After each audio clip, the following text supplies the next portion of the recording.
Hello mga kababayan. So guys, dumalo si Vice President Sara Duterte sa pagdinig ng Senado sa plenaryo ng budget ng OBP. So guys, dito ang proposal niya nasa 2 bilyon. Doon sa House, hindi niya to pinagtanggol. Kumbaga man hindi niya binigyan ng justification kung bakit tayo ng kahilingan niya. Kasi doon sa House, sinabi niya na I will leave it to the House, kung ano man yung kanilang magiging pasya dun sa hinihingi niyang budget. Tapos laging ayun ang sagot niya, diba? I will leave it to the House, yung ganyan-ganyan. So, hindi niya man lang dinipensahan. Hindi niya pinaliwanag bakit kailang 2 bilyon ang ibigay na budget sa kanya, diba? So, dito guys, sa pagdinig ng Senado tungkol sa budget niya na hindi tumagal ng 10 minuto kasi inaprubahan agad na 733 million lang. So guys, kumbaga man parang nawawala yung nasa 1 billion at 200 million. 1.2, 1 billion at saka 200 million ang nawawala. So dahil dito sinabi niya na 200 na mga tauhan o empleyado ng OBP ang maaaring mawala ng trabaho, lalo na yung mga satellite offices nila. Ibig sabihin, yung mga opisina nila sa iba-ibang lugar, diba? Bukod dun sa main kasi yun.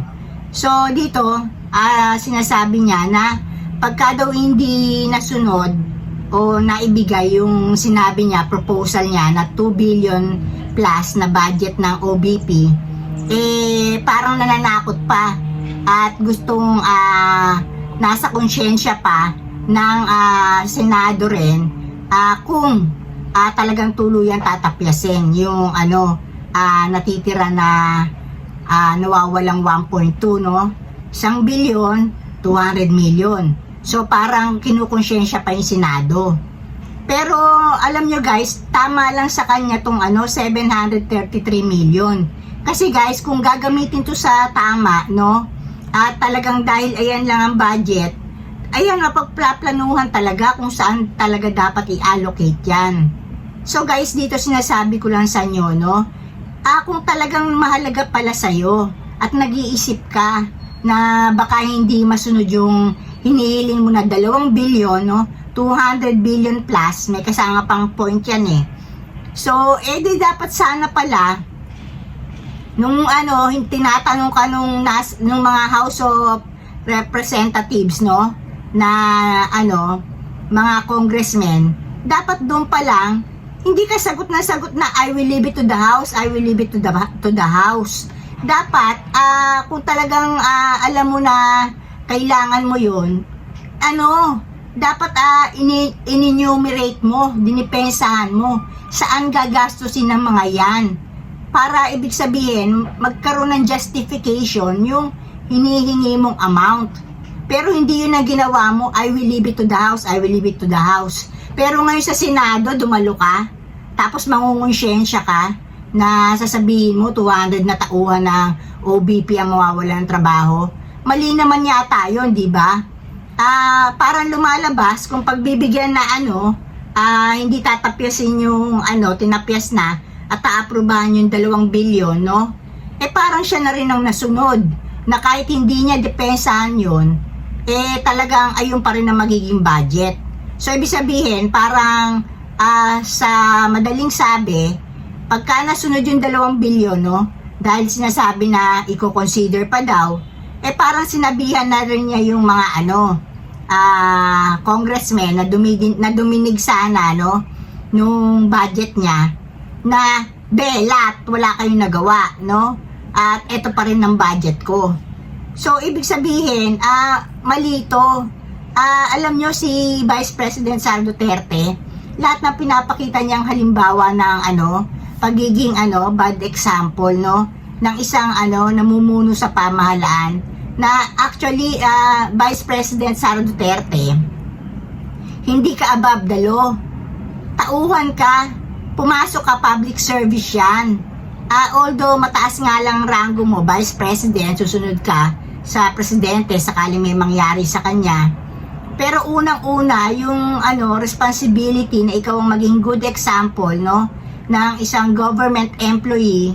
Actually, government employee din talaga si Vice President Sara Duterte. Mataas nga lang rango. Dapat siya yung maging good example eh. Pero ang nangyayari, puro bad example ang ginagawa niya. So tama lang talaga na matapyas yun kasi yung 1.2, no, 1 billion and 200 million plus na tinapyas sa kanya, dapat lang tapyasin. Kasi hindi niya naipaliwanag saan ba gagamitin to. Tapos ngayon maghahabol siya, mangungonsyensya siya na pag hindi binigay yung budget na proposed budget niya na nasa 2 billion, mawawala ng trabaho yung nasa 200 na tauhan ng OBP. So guys, sinasabi ko lang, yung 733 million, tama lang yun. Kasi kung plaplanuhin nyo paano pagkakasyahin, kumbaga sa isang budget ng pamilya, saan ba natin to ilalagay? Sa gayon, magkakaroon kayo ng brainstorming kung ano yung i-prioritize nyo sa mga programa nyo. So, ayun lang guys, no, tama lang na tapyasin ang 1 billion at saka 200 million, no, na budget ng OBP kasi hindi naman niya pinaliwanag bakit kailangan tong ibigay.